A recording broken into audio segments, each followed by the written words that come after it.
اعمال میں سب سے اہم ترین عمل ایک ایسا عمل جس کی ترغیب آپ صلی اللہ علیہ وسلم نے کثرت سے دلوائی ہے، اور ایک ایسا انوکھا عمل جس کے لیے آپ کو کسی تیاری کی ضرورت نہیں ہوتی، کسی خصوصی محنت کی ضرورت نہیں ہوتی، اور کسی خاص زور لگانے یا کوئی مشقت کرنے کی ضرورت نہیں پڑتی، وہ ہے اللہ رب العزت کا ذکر اور اللہ رب العزت کو یاد کرنا۔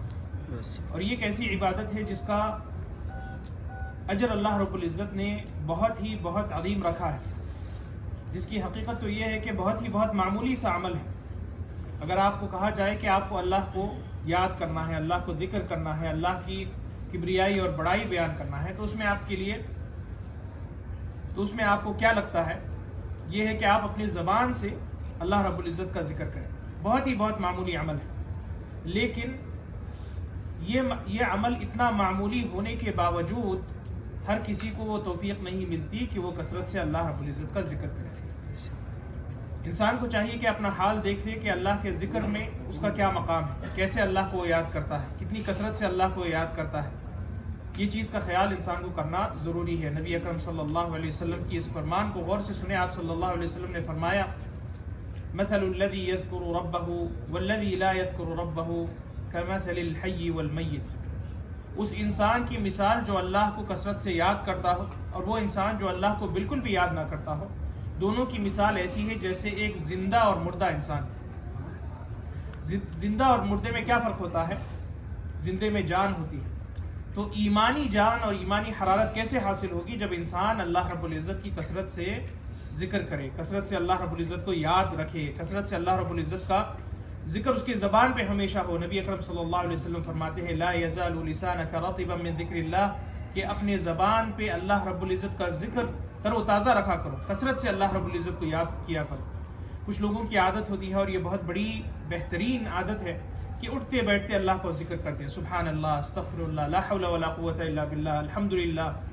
اس قسم کا ذکر اٹھتے بیٹھتے، آتے جاتے، گھر سے نکلتے وقت، گھر کو لوٹتے وقت، ذرا سا بھی فارغ وقت مل جائے وہ اللہ کو یاد کرتا ہے، اس حد تک کہ اس کی ایک عادت بن جاتی ہے، شعور نہ رکھتے ہوئے بھی اس کی زبان پر اللہ کا ذکر آ جاتا ہے۔ یہ سب سے بہترین عادت ہے جو انسان اپنے اندر پیدا کر سکتا ہے۔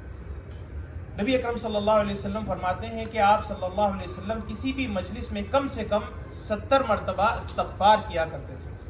وہ نبی اکرم جسے اللہ رب العزت نے ان کے پچھلے اور اگلے گناہوں کو معاف کر دیا، وہ اتنی کثرت سے ہر مجلس میں جہاں کہیں بیٹھنے کا موقع ملتا، کثرت سے وہ استغفار کیا کرتے تھے۔ 70 سے 100 مرتبہ وہ استغفار کر لیا کرتے تھے۔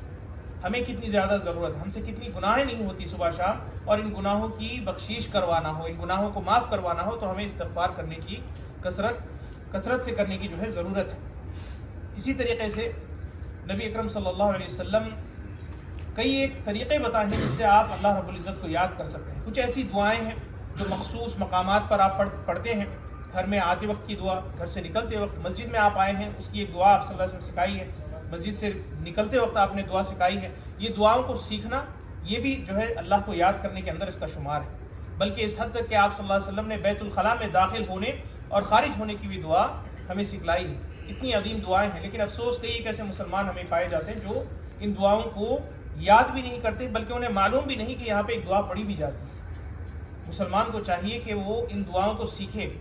جان لیجئے کہ آخرت میں ترازو میں یہ جو دعائیں ہیں، یہ جو معمولی سی دعائیں ہیں، اس کا حساب آپ نہیں رکھ سکتے۔ قیامت والے روز پتہ چلے گا کہ اللہ رب العزت نے کتنا عظیم مقام ان دعاؤں کا رکھا ہے، ذکر اللہ رب العزت کا جو انسان کرتا ہے، اس کی فضیلت آپ کو آخرت میں معلوم ہے۔ نبی اکرم صلی اللہ علیہ وسلم کی سنت یہی ہے کہ آپ صلی اللہ علیہ وسلم کثرت سے اللہ رب العزت کا ذکر ادا کرتے تھے، اور اسی طریقے سے صحابہ کرام کا بھی یہی طریقہ ہے کہ اٹھتے بیٹھتے آتے جاتے آپ صلی اللہ علیہ وسلم کی صحبت میں انہوں نے یہی سیکھا کہ جو ہے وہ ذکر اور جو ہے دعائیں کیا کرتے تھے۔ انسان کو چاہیے کہ ان دعاؤں کو اور ان اذکار کو جو ہے وہ سیکھے، اور جان لے کہ اللہ رب العزت نے والذاکرین اللہ کثیرا والذاکرات اعد اللہ لهم مغفرۃ واجرا عظیما، وہ لوگ مرد و عورت جو اللہ کی کثرت سے ذکر ادا کرتے ہوں۔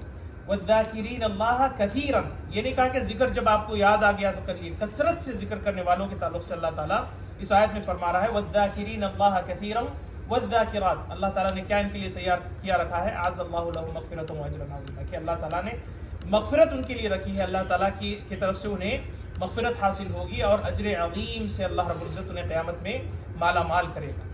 تو ایک ایسی عبادت ہے جس میں نہ آپ کو پیسہ خرچ کرنے کی ضرورت ہے، نہ آپ کو کوئی محنت کرنے کی ضرورت ہے، نہ سفر کرنے کی آپ کو ضرورت ہے، بلکہ اپنے گھر سے نکلنے کی آپ کو ضرورت نہیں. آپ بیٹھے بیٹھے اللہ کا ذکر، جہاں کہیں آپ بیٹھے ہیں اپنے زبان پہ اللہ کا ذکر کرتے رہنا چاہیے. کچھ لوگوں کا کام ہوتا ہے کہ وہ اپنے کام میں کوئی ایک چیز میں مشغول ہوتے ہیں، تو وہ کام کرتے کرتے آپ اپنا ذکر کر سکتے ہیں. اس کے لیے بھی آپ کو ضرورت نہیں کہ فارغ ہو کے آپ ذکر کریں. ہاں، نماز میں آپ کو سارا کام چھوڑ کر کے نماز پڑھنا ہوتا ہے، حج میں، زکوٰۃ میں، ہر چیز میں آپ کے لیے جو ہے فراغت ہوتی ہے، اس کے لیے ایک وقت نکالنا پڑتا ہے. لیکن جب انسان ذکر کرتا ہے تو اپنے معمولی جو کام ہے، آپ کہیں جا رہے ہیں، کہیں ٹہل رہے ہیں، مسجد کو آتے جاتے ہیں، تو خاموش رہنے کے بجائے، کسی سے فضول کی بات کرنے کے بجائے آپ ذکر کریں، تاکہ آپ کا جو ہے اعمال نامہ بھاری ہوتے جائے گا اور آپ کا پلڑا جو ہے بھاری ہوتے جائے گا نیکیوں سے. تو انسان کو چاہیے کہ کثرت سے انسان ذکر کرے اور اسے اپنی عادت میں شمار کر لے، تاکہ قیامت والے روز اللہ رب العزت اجر عظیم سے آپ کو نوازے گا اور ان لوگوں میں شمار کرے گا جو والذاکرین اللہ کثیرا والذاکرات کے اس مبارک صفت کے حامل ہوں. اللہ سے ہم دعا کرتے ہیں کہ اللہ تعالی ہمیں ان لوگوں میں شمار کرے. اللہ تعالی ہمیں توفیق دے کہ ہم اللہ کی کثرت سے اللہ رب العزت کا کثرت سے ہم ذکر کریں، اور اللہ رب العزت کی بارگاہ میں ہم استغفار اور توبہ اور اللہ کی یاد میں اپنا وقت بتائیں. اور اللہ تعالی ہمیں ہمارے گناہوں کو معاف کر کے اللہ رب العزت ہمیں جو ہے نیکیوں سے نوازے. اللہ تعالی جس طریقے سے ہمیں یہاں جمع کیا ہے، اللہ رب العزت ہمیں انبیاء کرام، صدیقین، شہداء اور صالحین کی صحبت میں جنت الفردوس میں جمع کرے. آمین یا رب العالمین. وآخر دعوانا الحمدللہ رب العالمین.